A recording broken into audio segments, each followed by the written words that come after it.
You guys a family. Is that how you view yourself? Yes. Yes. Well, that's exactly what the FBI told me when I joined 25 years ago in 1991. It said the FBI is a family. And so what I want to ask you is, did they tell you the thing about your family that the FBI failed to tell me? The FBI says, we are a family. We are good, right? But what they didn't tell me, and I wonder if they told you, was you're now part of a dysfunctional family. And that's what the FBI was. So, I'm very excited to be in front of you. I'm excited to talk to you about things. This is going to be a different class than what you're used to. Because what I want you to do is not only do I want you to have fun, but I want you to think. I want to provoke some thought. So I'm going to be looking at you for some of your experiences, some of your stories. Okay? Does that sound like a deal? Yes. Can I count on you? Yes. Awesome. I got an excited group. So, the first thing I'm going to ask you this. How many of you have ever worked in an organization where people are disengaged?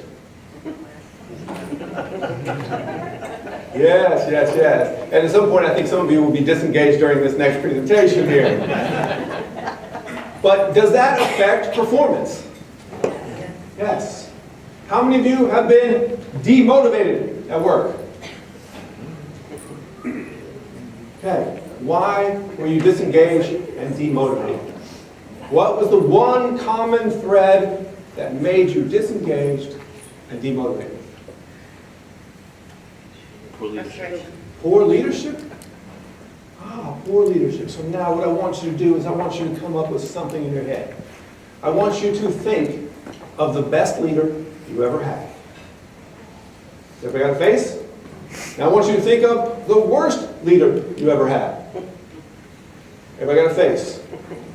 Quick question, how many of you had more worse leaders come in your head than better leaders? The FBI, that's almost an unwritten rule. Right? So now here's the other thing. If your best leader and your worst leader gave you the same job, which one would get a better work product? And why? Why would one leader get a better product than the other? Because they what? They motivated. They motivated. How are you motivated? So here's your first assignment. Come up with a definition of leadership. Write it down or remember it in your head. So I'll give you a minute. Think of what is your definition of leadership. Okay? So either write it down or come up with it in your head.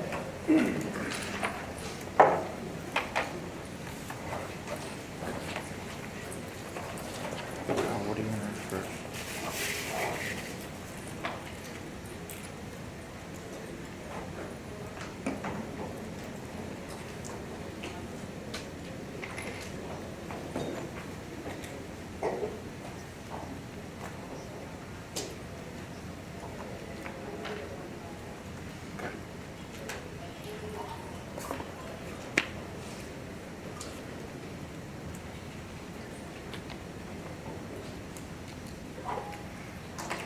All right, another 15 seconds.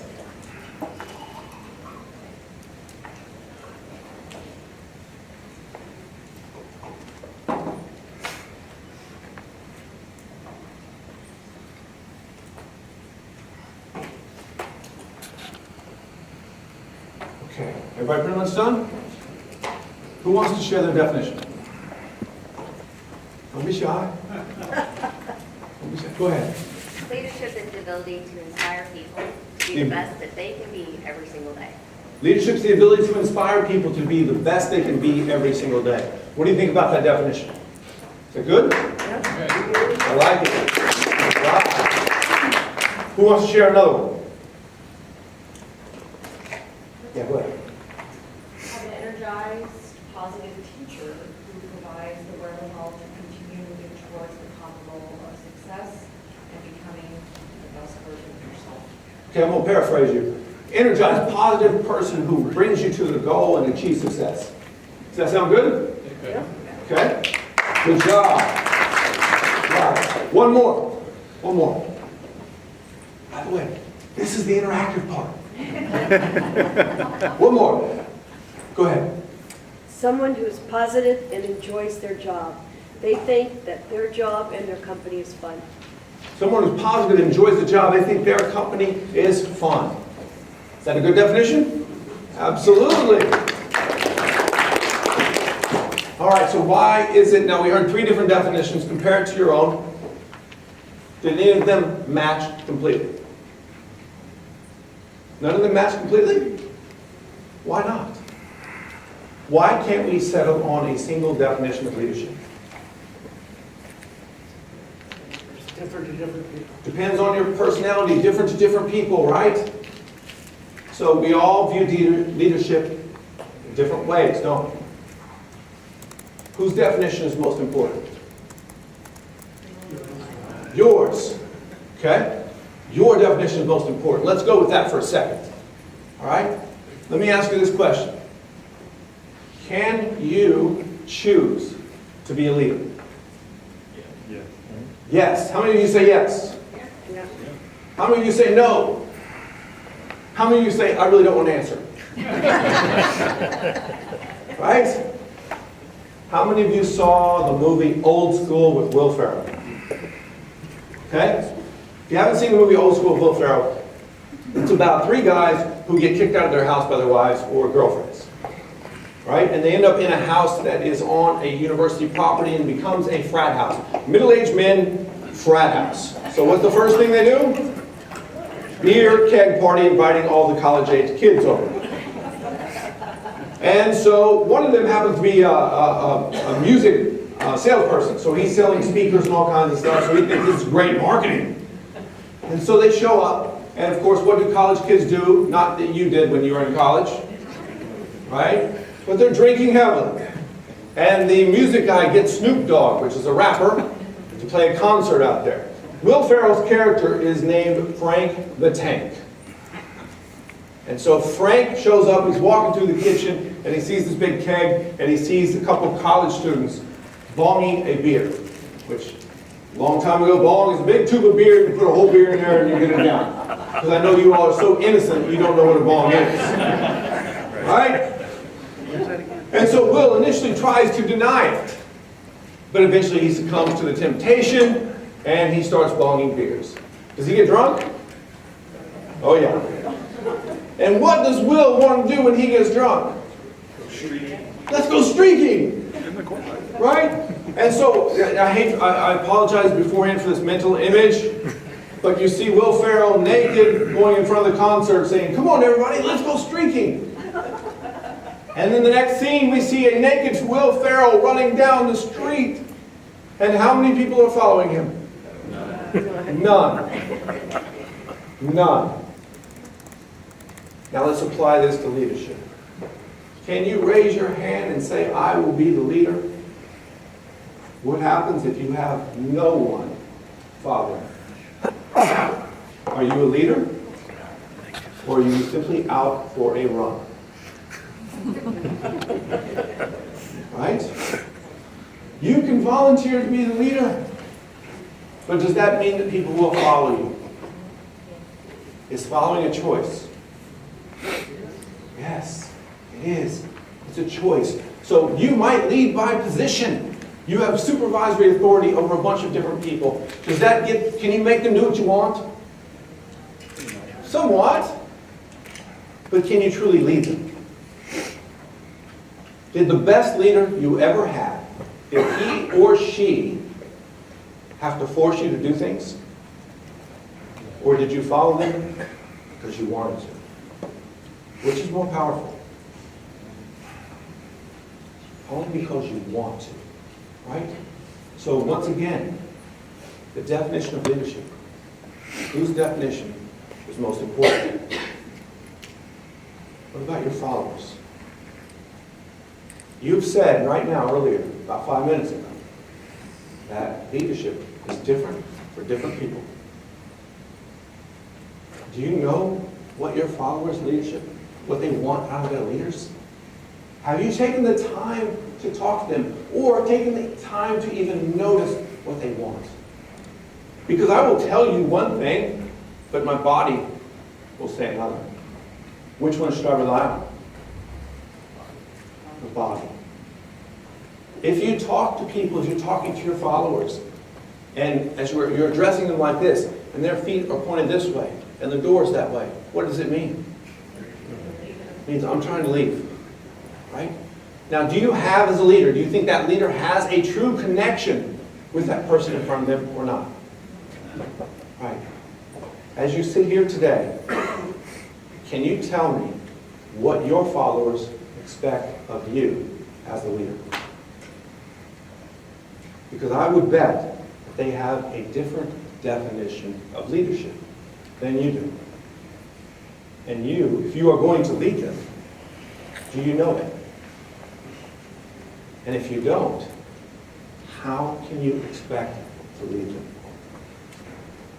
How can you make that connection? Because I would bet that your best leader, you had a bond with that person. You cared, and that leader cared about you. With the poor leader, the worst leader you ever had, I bet there was no connection whatsoever. Am I right? Are you connecting with your people? And we're going to look at different ways we can do that. There's a model I like to teach called the full range leadership model. And basically it says that you can go from any kind of leadership style to another, and it can be successful. So for example, on the lower end of the scale, it is called autocratic, which is the my way or the highway leadership model. How many of you have been led with that?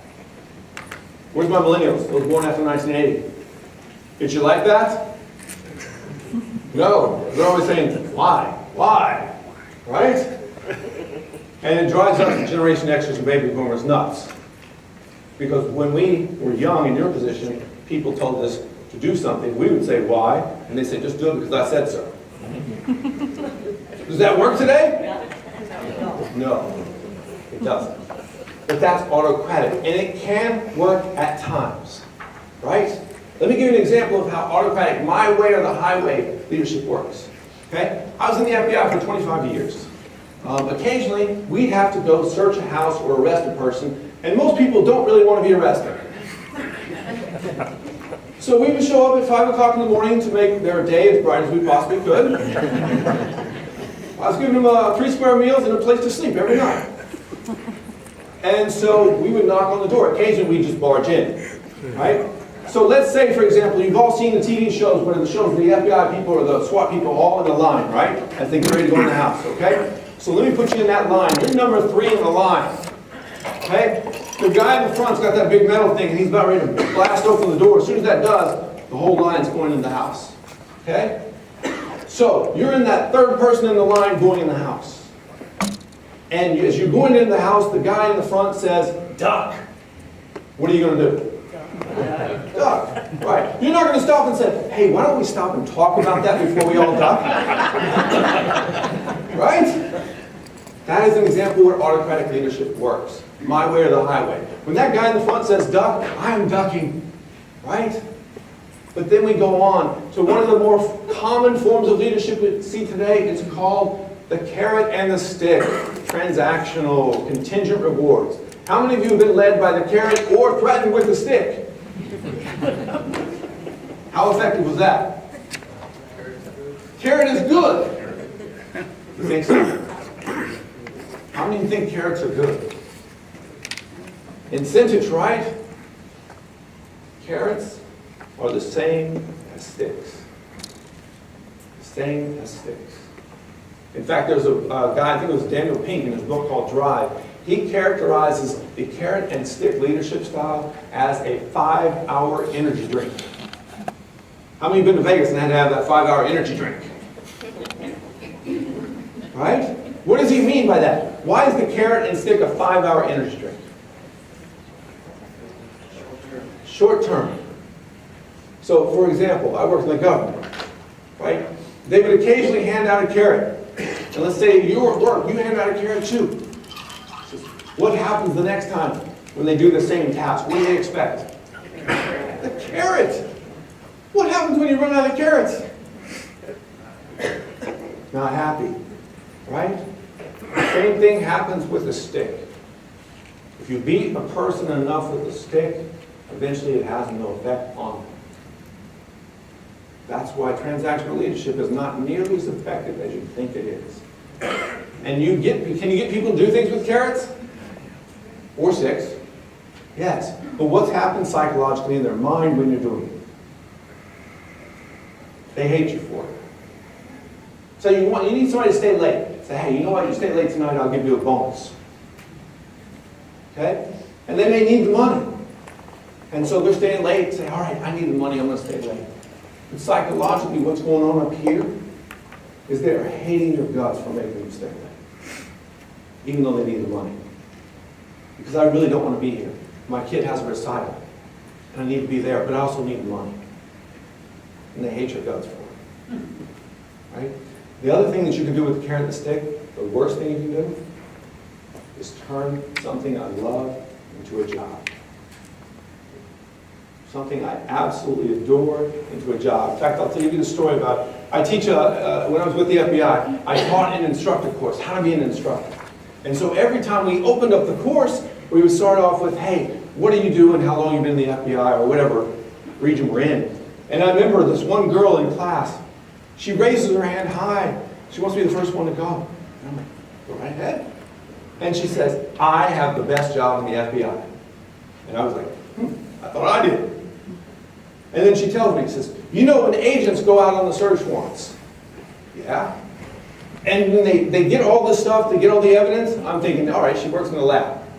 And she says, yeah. I says, well, particularly, do you know when they go in especially in the drug dealers' houses, they go in the trash cans? I'm like, yeah, I remember those days. You know, people throw away weird things. It says, so you know when we grab those little shredded pieces of paper? I'm like, yeah. She says, it's my job to put those little shredded pieces of paper back together. Think about that. 8 hours every day, you are taking these little shredded pieces of paper and putting them together. And she is bubbling over. She's like, I have this little sticky pad in front of me, and I have this big pile of shredded paper, and I pull a little strip here, and I strip here.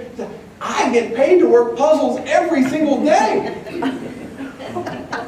And I have to admit to you, I don't mind confessing this in front of you, I had to fight really hard against wanting to swallow my gum when she's telling me this, because the thought of doing that just killed me. Right? But she loved it. Does that, if you were to lead her, would you want to turn her job into work, or would you want to allow her to have fun? Right? There's people that will say, I've never worked a day in my life because everything I do is fun. If we would have dangled a carrot in front of her and said, hey, you finish 10 pages a day for an entire week, what happens to her motivation? You've just turned something she loves to do into a job.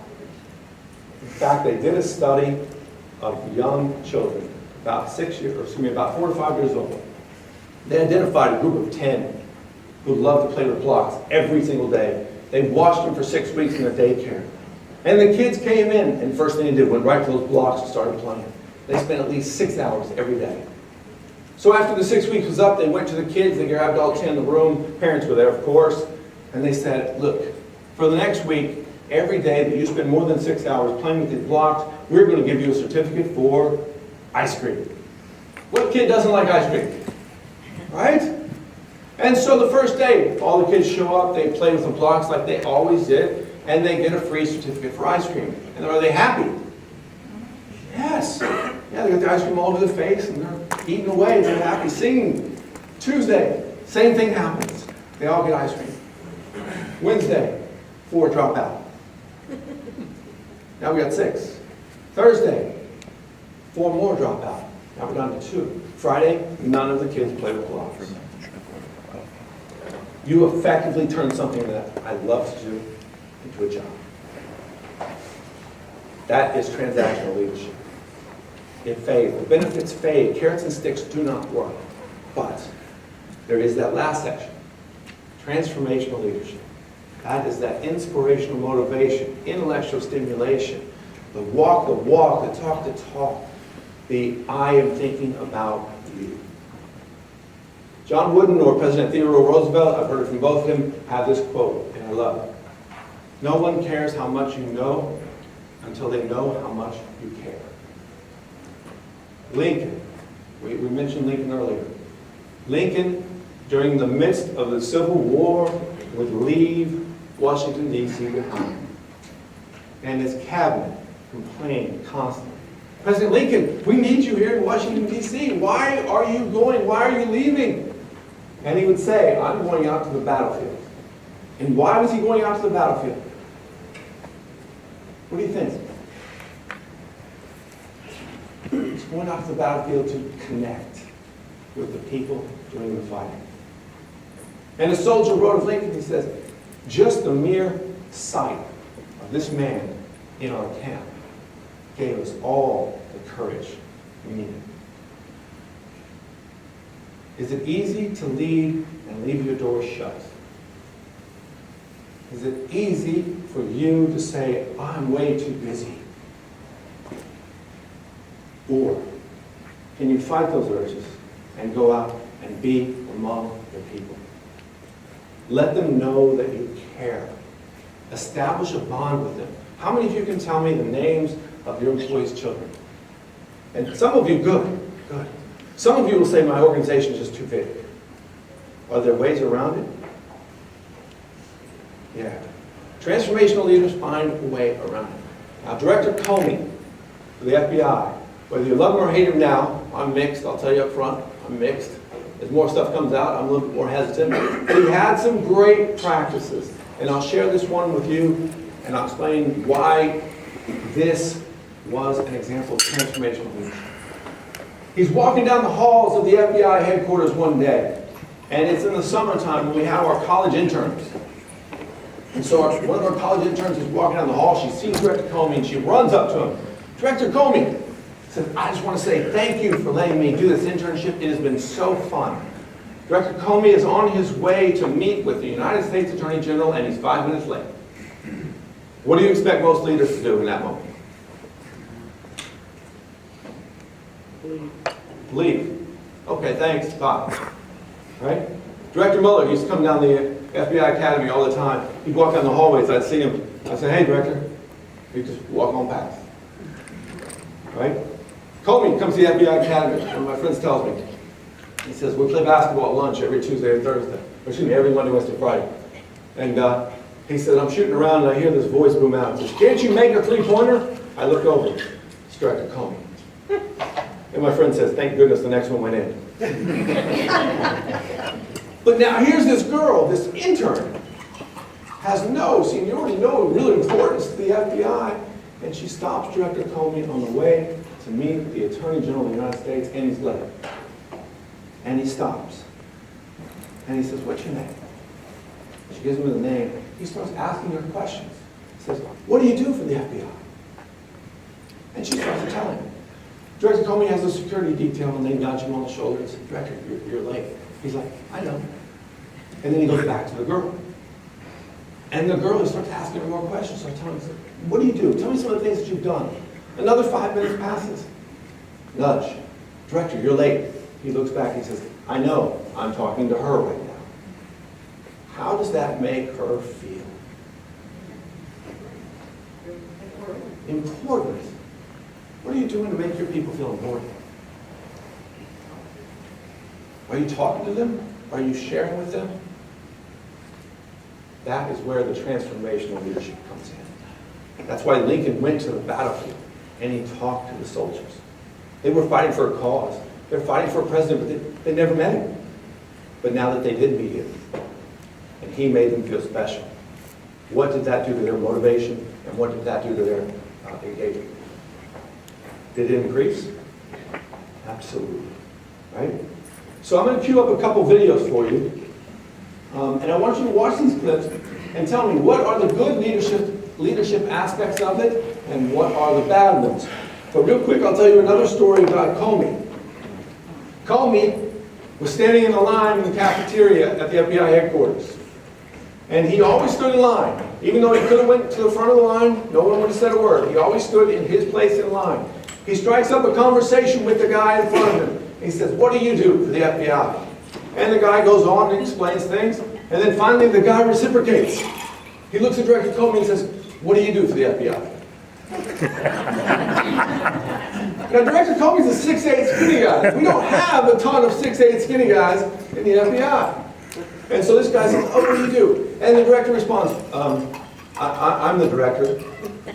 And the guy in the line looks back and says, oh, director of what? And Comey looks at him and says, director of the FBI, and just starts busting out laughing. All right. So watch this clip and tell me what are the things that you like about the leadership example here and what are the things you hate.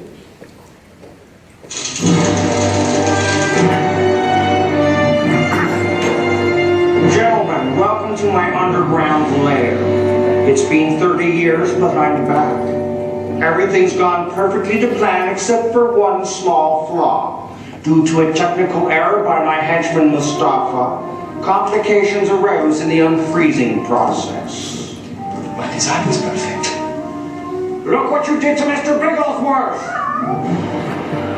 But Dr. Evil, we were unable to anticipate feline complications due to the reanimation process.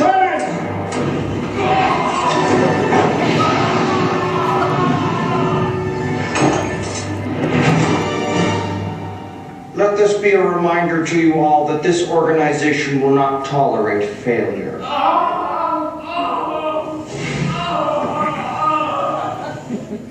Gentlemen, let's get down to business. We've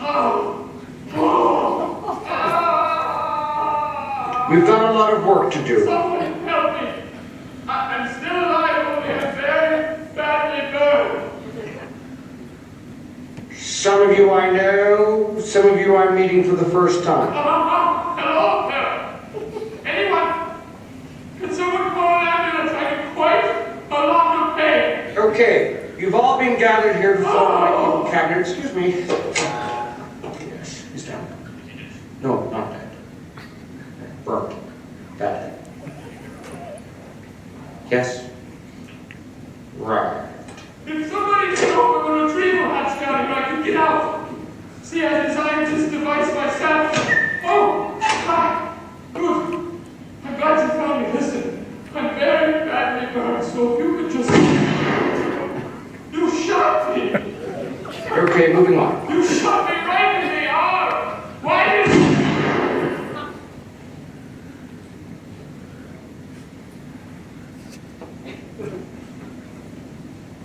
All right, what kind of leader was that? My way or the highway. Is it effective? No, in this case, say it wasn't effective. Why wasn't it effective? If you were led by someone like this, how would you feel? Burn. Right? Dangerous. Right. How many of you have served under people who led like this? What does it do to you? I mean, think about practically, besides being burnt badly. What does this leadership do to you? You don't want to be there. Unappreciated. You don't want to be there. Devalued. Devalued. Right. Do you think that Dr. Evil would have a bond with any of his followers? No. Would they follow him out of fear? What happens when people follow out of fear? What does it do to them psychologically? Think about it. What does fear do to people psychologically? Shuts them down, right? Shuts them down. Are you going to get, as a leader, are you going to get ideas from your people if they are shut down by fear? No. No. Let's say, for example, you have an issue at your organization. Do you want to know, as a leader, do you want to know about that issue as soon as it happens? Or do you want to wait till it explodes into an unmanageable problem? Which is this, what are these guys going to do? Are they going to tell Dr. Evil of the problem? No. No. Instead, it's just going to fester and fester until it becomes too big to manage, right? Now, my non-millennials, how many of you remember the Ford Pinto? Millennials are like, what's that? Let me get my phone out and look at it. Right? Okay, so we had this car called the Ford Pinto. All right? What would happen to the Ford Pinto if you ran into the back end of it? It exploded, right? Now, I'm going to ask each and every one of you, how many of you are ethical people? Not a trick question. You are an ethical person, right? And if the Ford executives were asked, are they ethical, do you think they would have said yes? Okay. So now let me give you the scenario about the Ford Pinto. The Ford executives knew prior to going into production that if the Pinto was hit from behind, it would explode. Why did they allow it to go forward? Because before Pinto number 1 was made, the engineers knew that if somebody hit it from the rear end, it would explode like it killing the people in the car. How come they let the Pinto go to production? What? Afraid to say no. Afraid to say no. Lee Iacocca was running it at the time, and he did not like to hear bad news. Right? He did not like to hear bad news.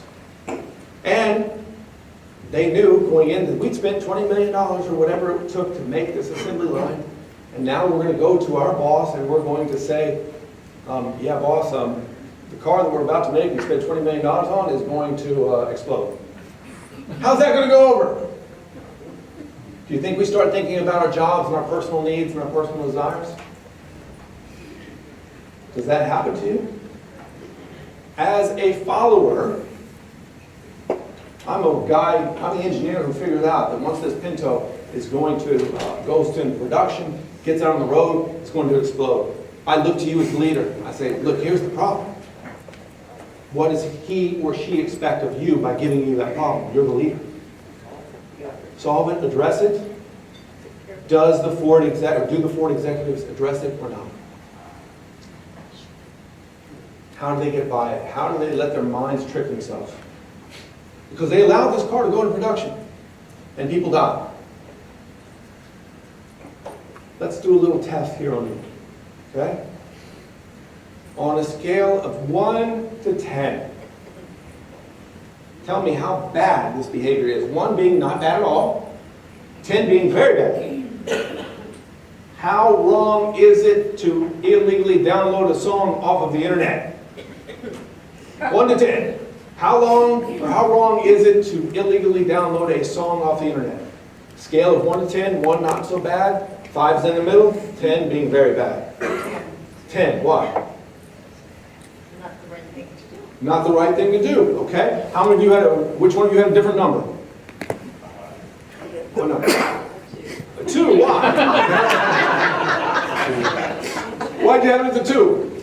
Because I know it's illegal, but I know it's illegal, but is there anyone really endangered by this, right? Anybody have a different number? Okay. Where's my millennials at? My after 1980? What'd you have then? 7. 7? 5? 1? 4. All right. I have a reason for that. I'll get you in a second. Okay? Let's go to the second. How bad is this behavior? 1 to 10 again. You go into a restaurant, you order an expensive meal, and you dash without paying for it. Okay? 10? 10? What'd you have? I had 10. Okay, so you went from a 2 to a 10. 10. I used to wait. You used to wait. Definitely a 10. All right, so given this example, if we look at it, why is downloading a song off the internet not so bad and dining and dashing is horrible? You can't see the person you're stealing from. You can't see the person you're stealing from, right? You don't know the person. What would happen if I had you introduce you to Bono from U2 or something like that? Would it make you feel worse if you downloaded a song of his? Bono, no. You got too much money. I'm not going to feel guilty about that, right? But if it was a struggling artist, and it's like, hey, I'm trying to make it. I put all my music there, and the only way I get paid is that people like you buy it. Does that affect your decision? Yes. It's called the theory of abstraction. The farther I am away from the person, the farther I am away from the cash, the more likely I am to do it. The Ford executives looked at the potential people who would die in the Pinto as a number, not a person. Do your followers look at you as a number or initials? Oh, I'm the CEO. And they look at you like, okay, who's the CEO? Oh, I see a picture of him. Right?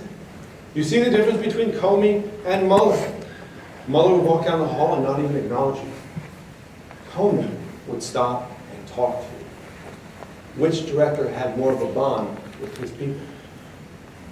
Comey. And I don't care what you hear on the news. We were all very, very sad to see Comey gone.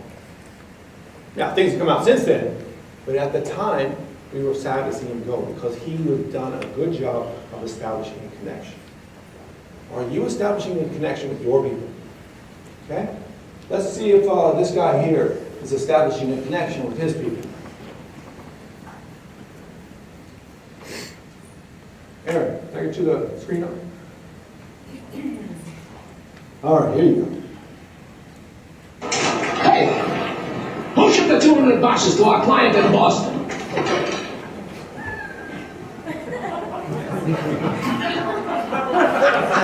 Was it you, Louis? I shipped them with FedEx.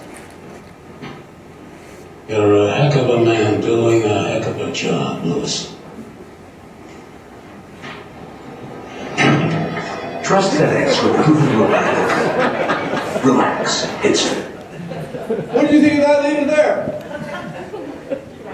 Frightening, no connection. Right? Jerk. Jerk. Why?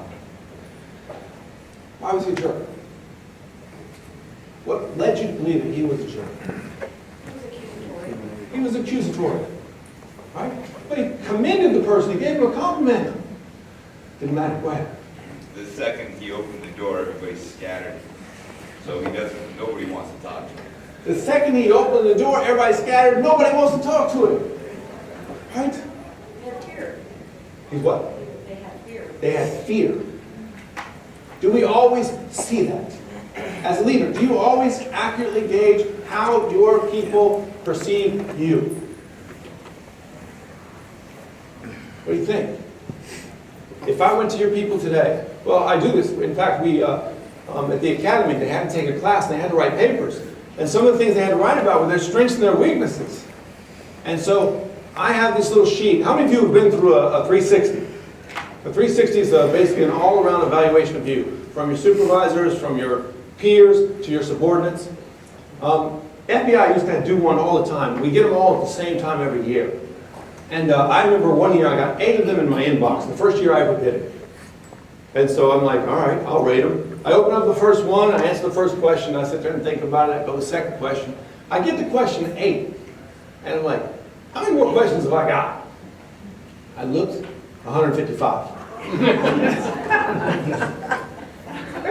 These people are my friends, but I'm like, still there. 155 questions times 8? What do I start doing? Click, click, click, click, click. Get this done. Right? That one is scientifically valid, measured, and it works. If people take the time. I came up with one that's unscientific. And I offered it to my students, and I'll offer it to you. You'll have my email address and all that other stuff. It's got 6 questions. Not scientifically valid or anything. But one of the questions that it asks is, what are your strengths and your weaknesses? And I have it on a rubric. And on the top of the rubric, it's got a column for you. Because I always wanted the students to answer the questions first. What are your strengths? What are your weaknesses? What is your legacy? What do you define leadership as? And then second column goes to subordinates, third, peers, fourth, supervisors. Okay?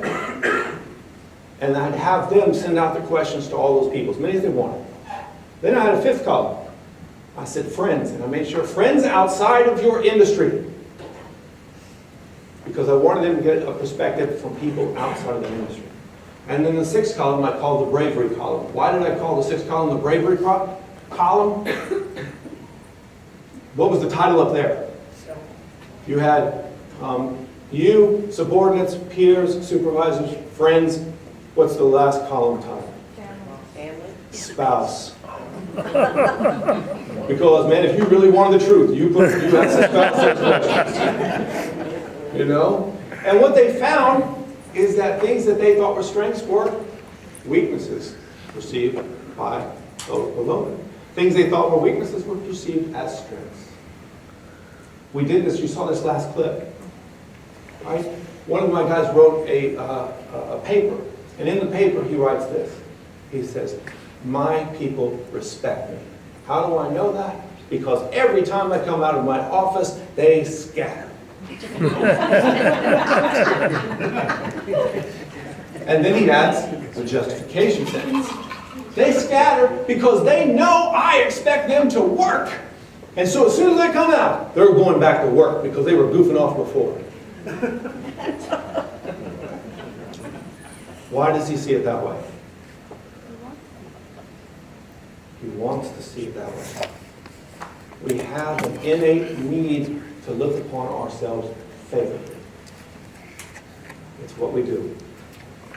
So now, let's test that for just 1 second. Okay? You're driving down the road. You're leaving the conference, you're on the way home, and you're driving down the interstate, and heaven forbid, somebody cuts you off. And what happens then? That person just puts their car right in front of yours. What's the first thing you do? Swear. Swear. That's how my daughter learned to cuss words. You know, she was 3 at the time. She dropped her sippy cup and said a certain word.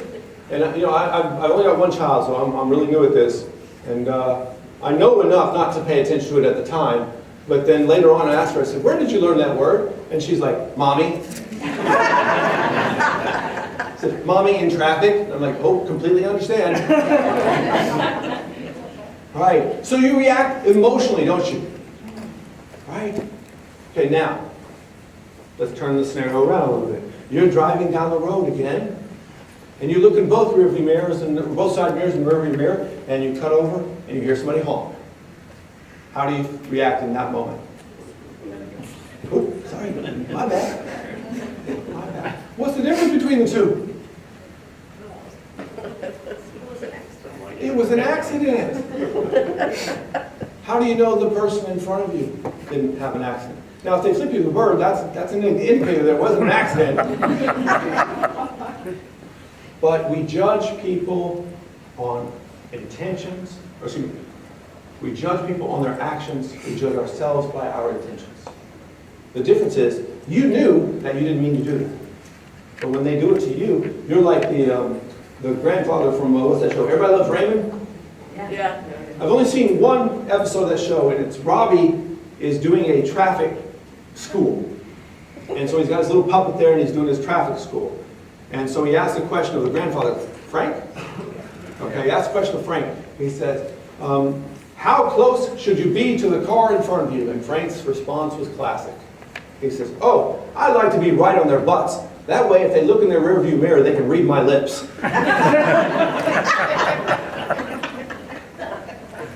That is the emotional response. And we have that response, and we make ourselves look favorable. But are we always favorable? In this situation, the guy said they scattered.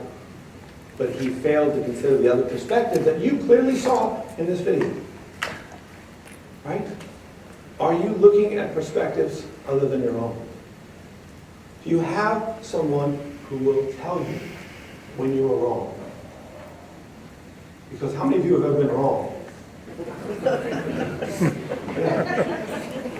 I'm wrong even when I'm right. My wife lets me know about that all the time. Right?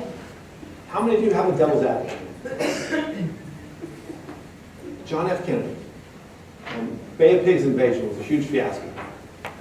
And he realized that his team fell victim to something called groupthink, where everybody thinks that their ideas are fantastic. We're so harmonious as a team that whatever we say is great. And then when the results happened, they were shocked. Like, wow, we never considered this. So Kennedy went to his brother Robert, and he said, I don't care what happens from this day forward. Your job is to find out what my opinion is and then argue the opposite of it, even if you don't agree with it. Get a different perspective. Have one of your followers tell you. Be comfortable. It's called psychological safety, in that a follower is safe enough to offer contradictory ideas. If you don't have that, your team will eventually fail. It may not be a catastrophic failure, but there will be failure. But yet if you have that one person who will offer you an idea that goes against the grain, it may save you a lot of money. Let's look at another clip. All right.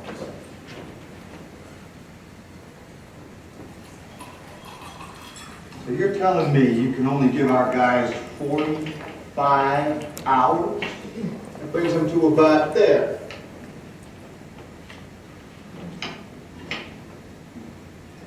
Gentlemen, that's not acceptable. Whoa, guys! Power is everything. Without it, they don't talk to us, they don't correct their trajectory, they don't turn the heat shield around. We gotta turn everything off. Now. They're not gonna make it to re-entry. What do you mean everything? With everything on, the one draws 60 amps. At that rate, 16 hours, the batteries are dead, not 45. And so's the crew. We gotta get them down to 12 amps. You can't run a vacuum cleaner on 12 amps, John. You gotta turn off the radars, cabin heater, instrument displays, the guidance computer, the whole smack. Whoa, guidance computer, what if they need to do another burn? Gee, they won't even know which way they're pointing. The more time we talk down here, the more juice they waste up there. I've been looking at the data for the past hour. That's the deal? That's the deal.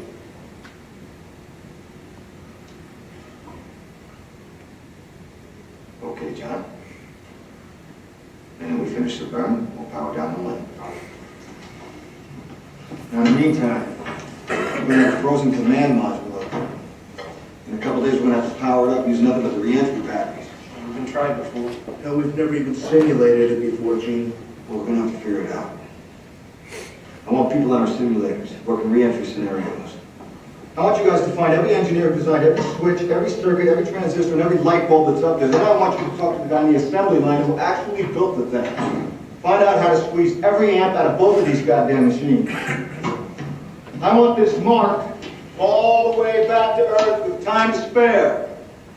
We never lost an American in space. We're sure as hell not going to lose one on my watch. All right, what about that one? What do you think? Is that good leadership? Why? Inspirational. Inspirational. He inspired you how? Set a goal. Set a goal. Okay? What are some other things that you saw? Decisiveness. You like that, huh? When was he really decisive for you? Well, I think he took the information in. There were people that were sort of giving a counter opinion when they think about it. Didn't have a lot of time to decide to go forward. And that's what it was.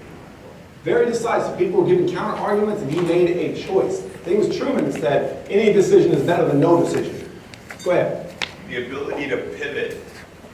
So he had, what was told was the only option. But when somebody stood up and said, here's an option, he rolled, and then they said, well, we've never done that before.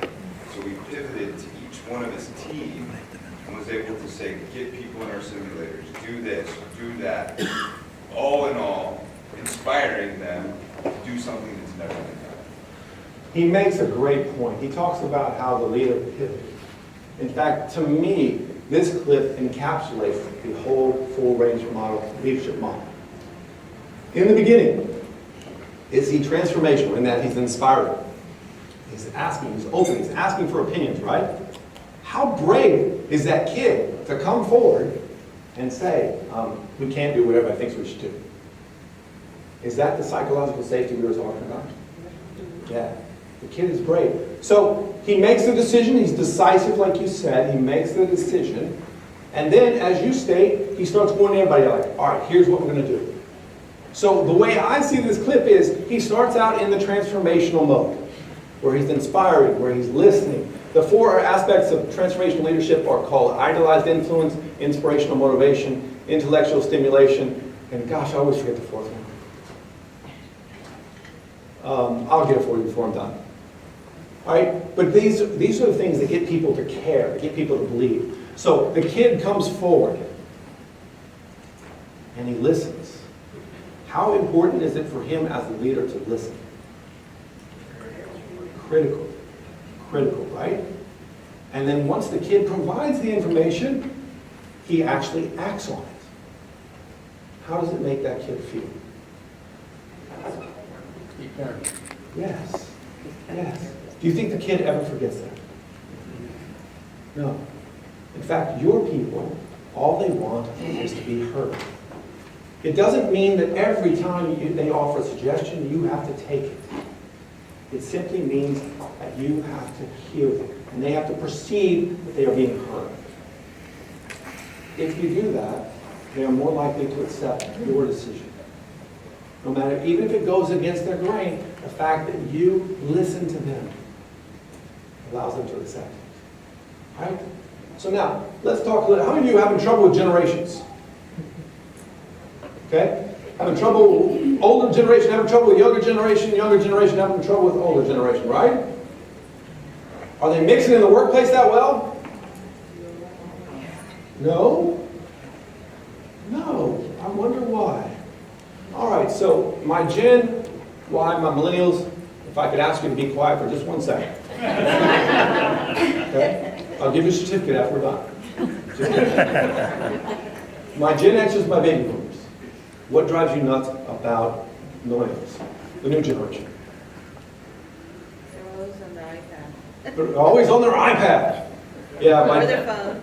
my daughter freaks out if she doesn't have internet connection, right? So that bothers you at work. They're always on their iPad or phone or something, right? Okay? And we didn't do that when we were younger, did we? Probably because we didn't have a phone back then. Right? What are some other things that bother you about the millennials? Self-serving. Self-serving. It's all about me. Right? What else? Instant gratification. Instant gratification. Right? I need it now. I've been on the job for 2 days. Why am I not CEO? Right? Come on, that's normal. Right? What else? Anything else that bothers you about the new generation? What was it? Don't listen. They don't listen. Okay? Any other complaints? Last chance. Yeah, they have a hard time with the part of the job that's not fun. They have a hard time with the part of the job that is not fun. They want fun, they want stimulation immediately. Right? Okay. My millennials. What drives you nuts about us, the older generation? Just because it's always been done that way doesn't mean it's the best way to do it. Just because it's always been done that way doesn't mean it's the best way to do it. And he's got a point, because if you think about it, we'd still be out there running with those CD Walkmans and our shorts down in here. Right? And we still have afros and all that other stuff, right? And parachute pants, remember those? Oh, yeah. Yeah, if you look back in your scrapbooks, you see a picture of a mullet and a parachute pant. And maybe even some of you breakdancing. Right? What are some other complaints about the older generation? Okay, there aren't any. Yes. And do you think that is a signal that there aren't any, or we have not created an environment of psychological safety where they feel comfortable? They may not feel comfortable. Right? Right. So now you said millennials want everything instantaneous. Right? They grew up with the internet. How many of you are like me and remember clicking on a picture, going to the grocery store, coming back home, mowing the lawn, and then going back to the room hoping the picture was up? You know, how many of you get mad when you click on something that's not there right away? This is what millennials grew up with, right? And who taught them that, hey, it's all about me? We did. We taught them. Everything that they've had, we taught them. So let me give you a scenario, a real scenario. A millennial was just appointed to a detective at a police department. And so he gets appointed, he gets a car of his own. He arrives at work, he goes down, he gets his car, he flicks the ignition on, and he turns it off, and he goes back up to his supervisor. And he goes into the supervisor's office and says, I have an issue. What's his issue? Doesn't have a radio. Don't have a radio? Probably it could be one, but he had a radio. What else? What would be his issue? No gas? not electric, it's not environmentally friendly. Right? His complaint? My car has 70,000 miles on it. Now, I know none of you are law enforcement, but that's actually almost a brand new car. Right? So you are the supervisor, he comes in and he says, it's got 70,000 miles on it. What do you say to him? You're welcome. We're walking. What other things can you say to him? So, be grateful. Be grateful. Now, when this happens, do you feel the emotions start to pile up in you? Do you feel the frustration and the anger? Yes. Yes. You're about to succumb to what they call an emotional hijacking, where your emotions take over and dictate your responses. How many of you have ever said something that you regretted? Every day? So, there's a thing called emotional intelligence, and one of the emotional intelligence components is self-regulation. Understand that your emotions affect others. In fact, your emotions, as a leader, are contagious. How many of you have noticed that if you've walked into work one day and you're having a bad day, you quickly find that everybody else around you is having a bad day? My guys that are married, you always hear the story about, if my wife's having a bad day, what's that mean for me? Right?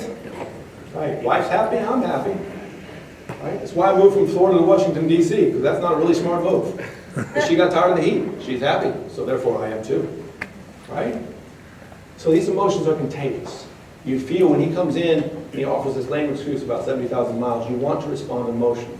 But what I encourage you to do as a leader is do what Lincoln did. President Lincoln used to get nasty letters in the mail all the time. They call him a gorilla, all kinds of nasty things. And what happens when you get a nasty email? What's the first thing you do? You fire back. Reply. And the keyboard is shaking because you hit it so hard. And then you type out the response and the keyboard's just vibrating. Boom. And your cubicle neighbors are looking over like, what's going on? Yeah. You know? Lincoln had the same problem. He'd have the same reaction as you. He'd get that nasty letter. He'd pull out a blank sheet of paper and he would write the nastiest of responses. But then what would he do? He'd save it. He'd fold it up and he'd put it in his pocket. 24 hours later, he would take it out and reread it. And 90% of the time, he would wad it up and throw it away. Right? Recently, when I left the FBI in 2016, I was looking for a job. This financial services company out of Colorado, my cousin worked at, he says, hey, they have a job for a financial investigator. Cool. So they want people with federal law enforcement experience. They want people who have testified in court. And I'm like, okay, I got those. And they want people who work financial crimes, obviously. And so I sent off my resume. 2 days later, I get a response from him. Sorry, Mr. Hood, we were looking for somebody with federal law enforcement experience, somebody who has testified in federal court, and somebody who has financial crime experience. So you don't fit the needs. Huh? Like that's all my resume said. You know? So what do?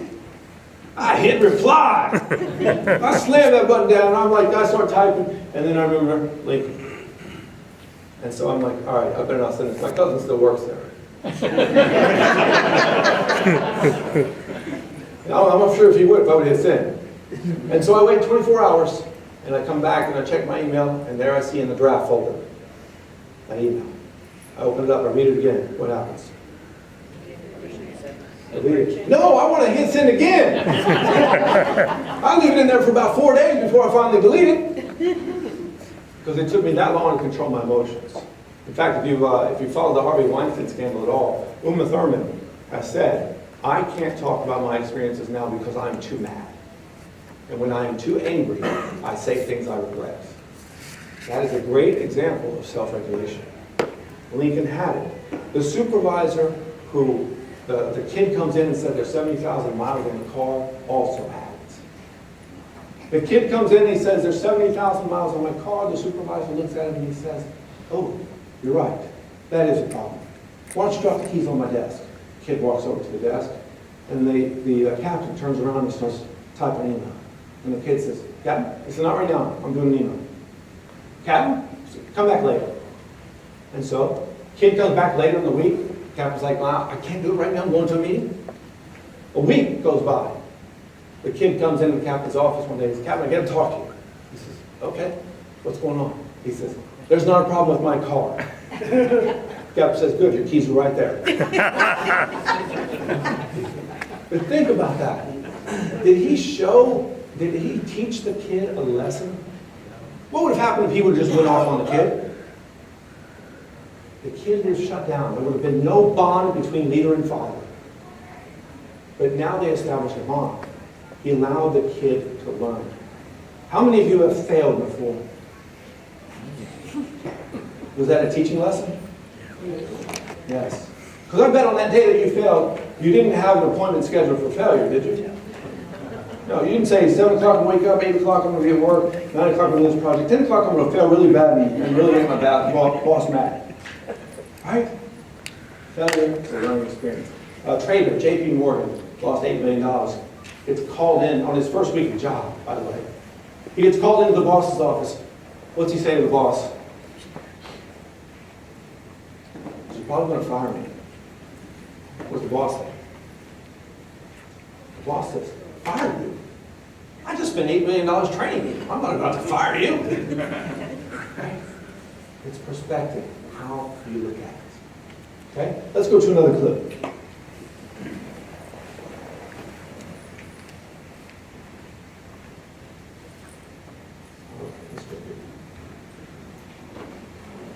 It's real simple. You got 2 more quarters and that's it.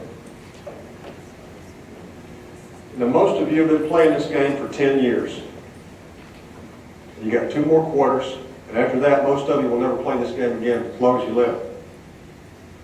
Now you all have known me for a while, and for a long time now you've been hearing me talk about being perfect. Well, I want you to understand something.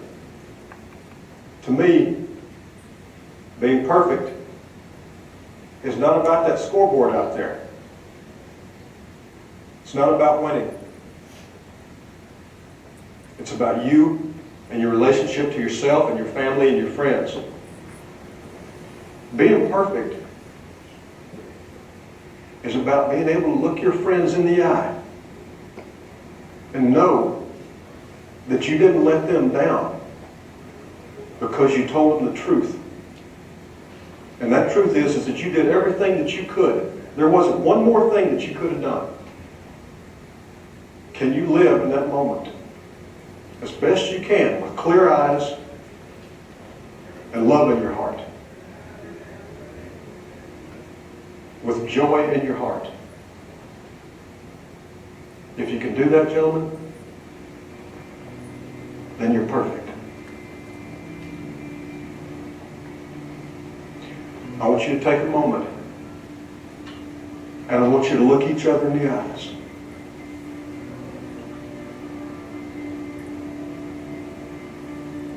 I want you to put each other in your hearts forever, because forever is about to happen here in just a few minutes.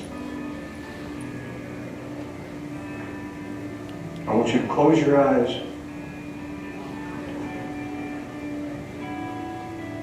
and I want you to think about Boobie Miles, who is your brother.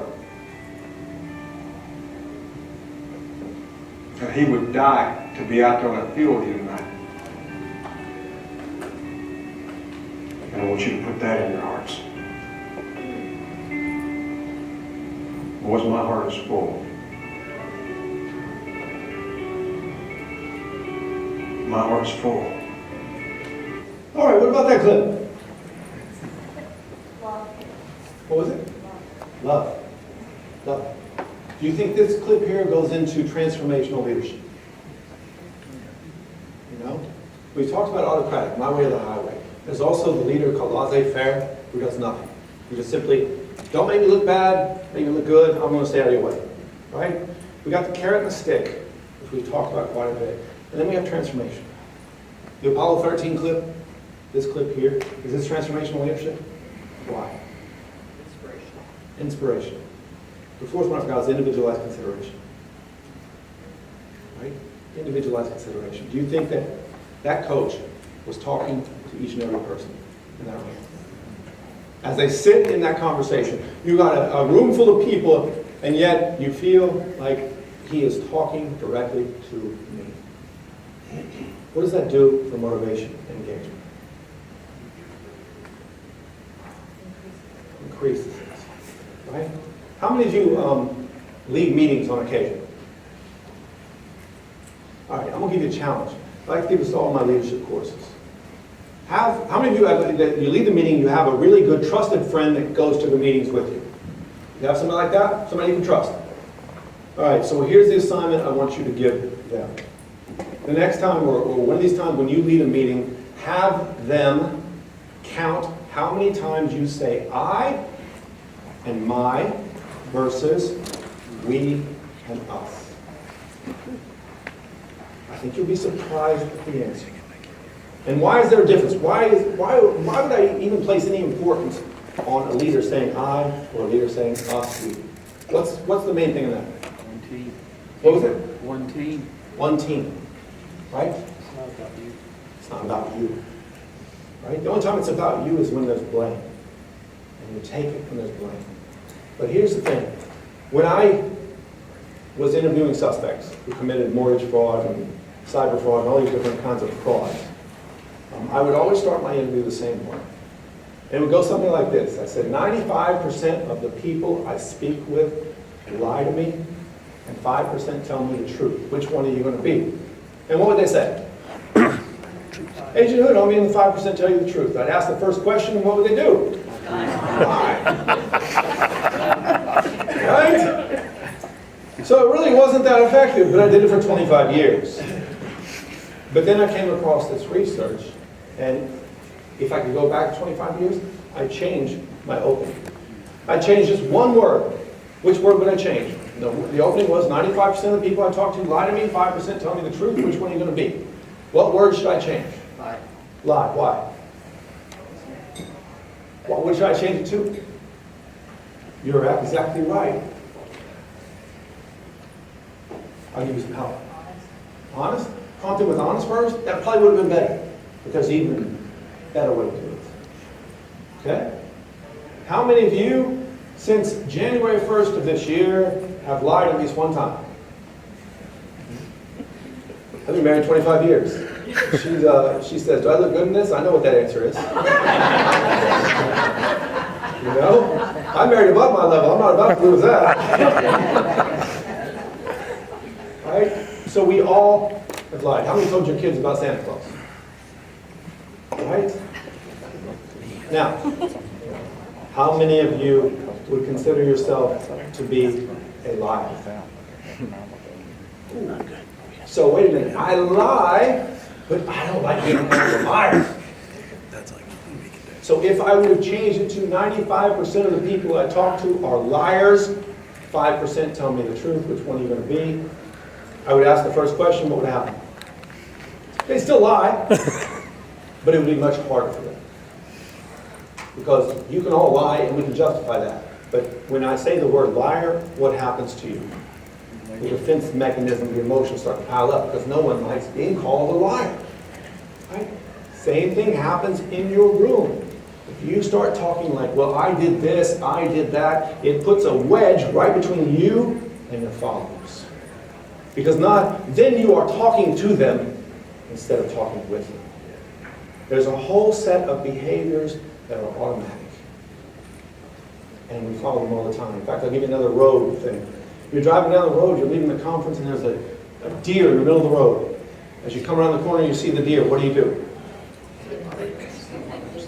Speed up and hit it. You're from Illinois, right? Illinois people speed up and hit it because that's good eating for a month. Right? But in that moment where you make a decision to brake, swerve, speed up, did you think about it or did you just react? You reacted. A guy named Daniel Kahneman wrote a book called Thinking Fast and Slow, calls that your System 1 brain. System 1. Okay? How many of you bought a car before? What are some of the things that you thought about before you bought the car? Does it have a cup holder? What other things? Color, mileage, price, payments. Right, so you considered a lot of things before you made your choice. That is system 2. That is your rational thinking brain. For me, buying a car is system 1. Why is buying a car system 1 for me? What do you want, honey? Right? So as you walk through any day in your life, do you use system 1, your reactionary brain, more, or system 2, your thinking brain? Think before you act. How many of you say system 1? How many of you say system 2? How many of you really don't want to participate? The answer is, how many times have you had to remind yourself to breathe today? Anybody? System 1 dominates.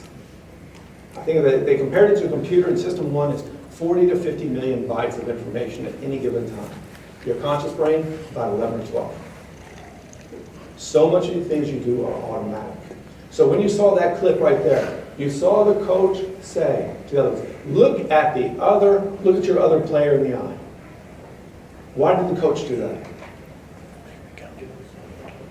Give them something to think about, not themselves. They bonded together. So when the fourth quarter comes, the play runs to the other side, and I'm tired, I can just say, I quit. But then I see one of my friends running its butt off. Now I feel an obligation to follow. If you have a bond with your follower, they will have the same obligation. And it will be based in an automatic behavior that they can't even control and they can't even consciously acknowledge. The sheriff in Indiana had roll call at 6 a.m. Police officers have to work on Christmas Day. Who are the police officers who get stuck working on Christmas Day? Rookies. Yep. Right? Who are most likely to have small kids? Rookies. The sheriff shows up on Christmas Day at 6 o'clock a.m. in full uniform. He points to 2 on the line, and he says to you 2, go home. I got your shift today. You get paid, but I got your shift. Why did he pick those 2? They had kids. They were about between the ages of 4 and 7 years old, because that's when the kids are most excited. And those 2 officers went home, saw their kids open up the presents. Do you think that those officers ever forgot what that chief did for them? No. There are many things you can do as a leader, but it's the little things that bind you. It binds that relationship. Are you doing the little things that you can do? And you argue, I have too big of an organization. We used to have this discussion in class. And one guy from Delaware, one of our smallest states, says, I wish I had more time to spend with my followers, but I've got so many administrative duties, I just don't have time. What do you think I said? Didn't even have a chance because a colleague from Alaska piped up. And he says, how can you not afford to spend time with your followers? And he explained what he had to do. His followers were based all over the state. He worked for Alaska State Highway Patrol. He said, I have to hop into a plane, use my gas, fly 300 to 400 miles to see these guys. And I do it once a month at least. Is it important for your followers to see you? Can you ever establish a bond without getting to know them? No. Now you don't have to go see them. You can do things through modern technology. Like we're broadcasting this live. We can do it that way. But if they see your face, if they see your emotions, does that help me respond? Does that help me connect to you? Right? In fact, Jim Collins wrote a book called From Good to Great. One of the things that he recommends for leaders is to lead with questions, not answers. Why? Why do you think we should lead with questions? Go ahead. Questions from both thoughts. Questions from both thoughts. Anything else? Listen. That's great. That's a great answer. Listen. Right. How many of you truly listen? How many times can you think about this? You're in a conversation. In a conversation with somebody. How many times are you thinking about the next thing you're going to say versus what the person is telling you? Can I see through that? Sometimes. Sometimes. I see some of you right now saying, I wish he'd get off the stage. I really got to go to the bathroom right now. But we have one of my friends was a hostage negotiator, and he gave me this little tidbit, and I love it. I think it says a lot. He says, if you take the word silent and you write it up on the board, if you rearrange the letters, you can spell the word listen. Right? Silent and listen. Are you truly listening to your followers? Okay? You tell me if this next leader is listening to his followers.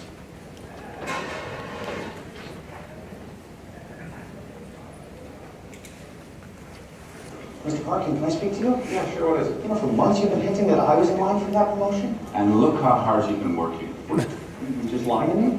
Lying? No, Nick. Motivate. I mean, look, we're all part of the same team here. Plus, you know, I'm the one who's going to be doing all the extra work. You know that last month you made me work so late I missed saying goodbye to my gam. I'm sorry, what? My grandmother, I told you that I needed to see her. She was very, very sick. You said if I left early I'd get fired. And she died before I made it to the hospital. I'm sorry. Thank you. I had no idea that you called your grandmother.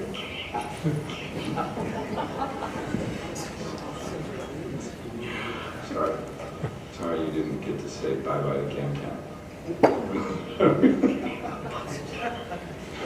But I needed you to stay here and work late because you were an invaluable member of this operation, and I need you in the position that you're currently in. All right, what do you think about that one? Yes. How many of you have worked for inauthentic leaders? Yeah. How does it make you feel? So as we arrive at the end of this, I want to give you the story and the challenge. The story is in your book. I'll give you a summary of it. Two leaders are walking through the woods. And this actually, I'll give you the original of the story. It's called The Carver and the Planter. The original of the story is, back when I worked at the academy and I was an adjunct professor of leadership for the University of Virginia, we'd have debates about leadership, and occasionally we would disagree. And this one guy, me and him had a pretty large disagreement, and it inspired the story. So two people are walking down through the woods, walking down this trail, and all of a sudden, one guy stops. He says, hold on for a second. He reaches into his pocket, he pulls out a knife, and he goes up to a tree, and he carves his name in the tree. And the other leader looks at him and says, what are you doing? He says, I'm carving my name in this tree so that people know I was here. Okay? He carves his initials in, he just puts the knife back in his pocket, and they leave. What's going to happen to that tree in 10 years? If you carved your initials in a tree today, what's going to happen in 10 years? Yeah, the bark will grow over it, or if you carve too deep, the tree's going to die. Right?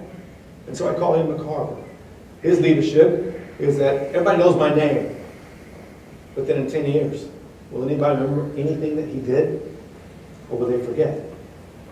Meanwhile, as they're walking down the forest path, the planter reaches into his pocket every so often and pulls out seeds and just throws them silently on the walkway. What's going to happen in 10 years?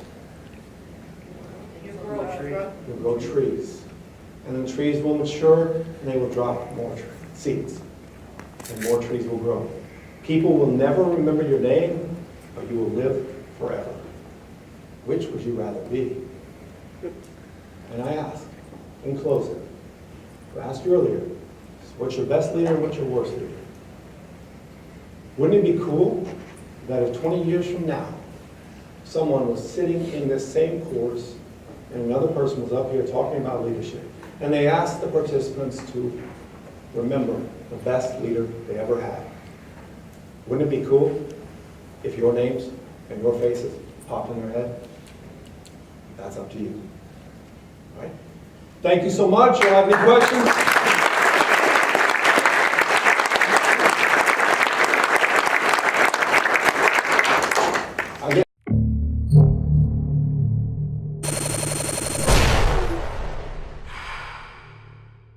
This is Mortgage News Network.